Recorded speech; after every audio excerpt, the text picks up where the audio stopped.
2014 में देश की सत्ता नरेंद्र मोदी के हाथों में आई।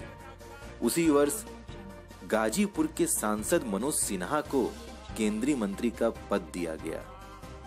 पिछली बार जब नरेंद्र मोदी गाजीपुर में आए थे तो उन्होंने 1956 से लटकी गंगा नदी के ऊपर रेल कम रोड ब्रिज के निर्माण को हरी झंडी दिखाई थी। इतनी बड़ी योजनाओं को हरी झंडी दिखाने के बाद गाजीपुर के भविष्य संवरने की संभावनाएं जाग उठी थीं। गाजीपुर के सांसद मनोज सिन्हा के केंद्रीय मंत्री बनने के बाद उन्होंने केंद्र से सबसे पहली मांग गंगा के ऊपर रेल कम रोड ब्रिज बनने की थी और वह काम तेजी से शुरू भी हो चुका है। एक बार फिर नरेंद्र मोदी का आगमन 29 दिसंबर को गाजीपुर में होना है। आइए जानते हैं मनोज सिन्हा से उस कार्यक्रम में क्या होगा खास। दिसंबर को देश के सम्माननीय प्रधानमंत्री आदरणीय श्री नरेंद्र मोदी जी गाजीपुर RTI मैदान में आ रहे हैं दिन में 11 बजे। प्रमुख रूप से महाराजा सुहेलदेव पर एक स्मारक डाक टिकट डाक विभाग का जारी करेंगे। महाराजा सुहेलदेव का योगदान देश के लिए अविस्मरणीय है। भारत सरकार अपनी विनम्र श्रद्धांजलि स्मारक डाक टिकट के माध्यम से देना चाहती है। गाजीपुर में स्वीकृत मेडिकल कॉलेज का शिलान्यास भी सम्मानित प्रधानमंत्री जी उद्घाटन करने वाले। इसके अलावा और भी अनेक कार्यों का शुभारंभ और लोकार्पण प्रधानमंत्री जी करेंगे, जिसका विवरण आपको बाद में उपलब्ध कराएंगे। वैसे तो मनोज सिन्हा ने गाजीपुर में विकास के कई कार्य किए हैं। 4 लेन सड़कें, शहर का सुंदरीकरण, रेलवे।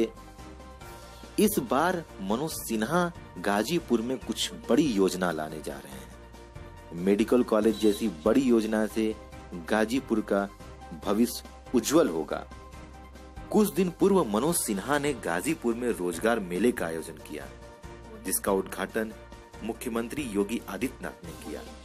रोजगार मेले में 50 से ज्यादा कंपनियां आई और 5000 से ज्यादा युवाओं को रोजगार देने का वादा किया गया।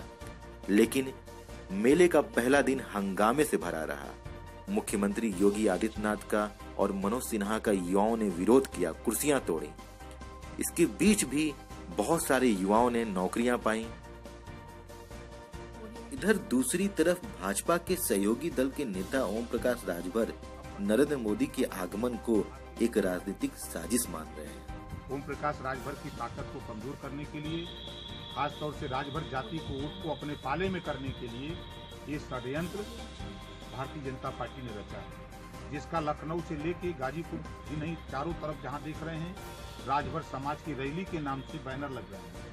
राजभर समाज से आह्वान किया जा रहा है कि आप चलो, राजभर समाज का रैली है और महाराजा सुहेलदेव के नाम से डाक टिकट जारी होने जा रहा है। तो डाक टिकट जारी करें, उसका स्वागत है। लेकिन जब पंडित दीनदयाल उपाध्याय के नाम से मुगल सराय का नाम बदल करके रखा जा सकता है, सरदार पटेल की मूर्ति बना करके उनके नाम से सरदार वल्लभ भाई पटेल के नाम से मूर्ति लग सकती है, तो महाराजा सुहेलदेव राजभर के नाम से क्यों नहीं डाक टिकट जारी करते?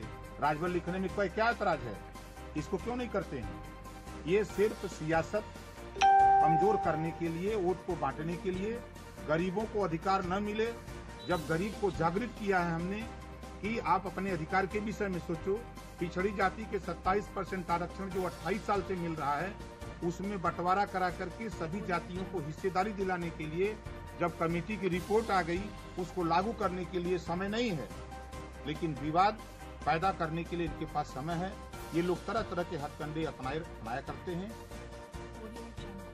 ओम प्रकाश राजभर का राजनीतिक विरोध भी जाहिर। ओम प्रकाश राजभर का कहना है कि राजा सुहेलदेव के नाम से जो डाक टिकट जारी किया जा रहा है, उसमें राजा सुहेलदेव के नाम के आगे राजभर का प्रयोग क्यों नहीं किया जा रहा है। इधर दूसरी तरफ नरेंद्र मोदी के आगमन से जनता के अंदर एक नई आस जागी है। देखना होगा कि नरेंद्र मोदी का गाजीपुर में ये आगमन 2019 के चुनाव में क्या रंग लाएगा। ये तो भविष्य ही बताएगा।